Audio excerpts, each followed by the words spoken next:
Yani bu suikast İsrail'in yaptığı İslam ülkelerinde ve de Müslümanlara yönelik vurduğu en büyük darbelerden birisi diyebiliriz yani. Çünkü direnişin geldiği aşamada İsmail Haniye bir semboldü ve bu sembolün ortadan kaldırılması bizim için, İslam alemi için büyük bir kayıptır. Evet, şehitler ölmez, şehit kazandık ama bu birikimle, bu donanımla yetişen bir alimi de, bir dava liderini de kaybetmek Müslümanlar için de büyük bir kayıptır. Bu şekilde değerlendirmek lazım. Ve bu İsrail'in şunu da gösteriyor, Siyonist rejimin ne kadar pervasız olduğunu ve aldığı cesaret dünyadan, İslam ülkelerinin sessizliğinden ya da işbirlikçi ülke liderlerinden aldığı cesaretle ne kadar vahşileşebileceğini, ne kadar pervasızlaşabileceğini de göstermektedir bu. Yani büyük bir tehdittir. Sadece İslam ülkelerinin değil, dünyanın başına büyük bir musibettir, bir felakettir ve yok edilmesi gereken bir kötülüktür. Suikastın gerçekleşmesi Amerika'dan habersiz değildir. Hatta belki de Amerika kendi uçaklarıyla ya da kendi teknolojisiyle bunu yaptı. İsrail bu işi üstlendi. Bu da olabilir. Yani Amerika her halükarda bu işin içinde vardır.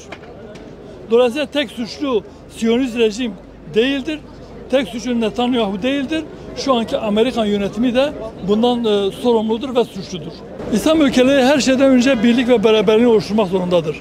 Birlik ve beraberlik olmazsa bu parçalanmış hal, mezhebi, meşrepi ya da ideolojik ya da devletlerin milli çıkarlarıyla oluşan bu parçalanmış ümmetin bu hali İsrail'e, Siyonistlere cesaret vermekte. Onu destekleyenlere cesaret vermekte. Yani Siyonistlerle her türlü bağı koparmak lazım. Yani İslam ülkelerinin liderlerinin de dirayetli olması lazım. İşbirlikçilikten vazgeçmesi lazım. Siyonistlere ya da İsrail'e yalakalık yapmaktan vazgeçmesi lazım. Gazze'deki direnişi desteklemesi lazım. Eğer Gazze'deki direniş desteklenirse büyük bir zafer gelecektir ve İsrail'in çöküşü, yok oluşu gelecektir. O yüzden yapılacak olan şey İslam ülkelerinin de yaşayan Müslümanların, halkın kendi yönetimlerini sıkıştırmaları, İsrail'le her türlü ilişkiyi kesmeleri ve Gazze'deki direnişe fiili, maddi, manevi her türlü desteği vermesi lazım. Bunu yapabilirlerse Müslümanlar kazanacak, insanlık kazanacak, dünya kazanacak. Çünkü dedik yani İsrail dünyanın başına, Müslümanı değil, dünyanın başına bela olabilecek olan bir kötülüktür ve ideoloji de bunu gerektiriyor. Bütün insanlık için bir tehdittir.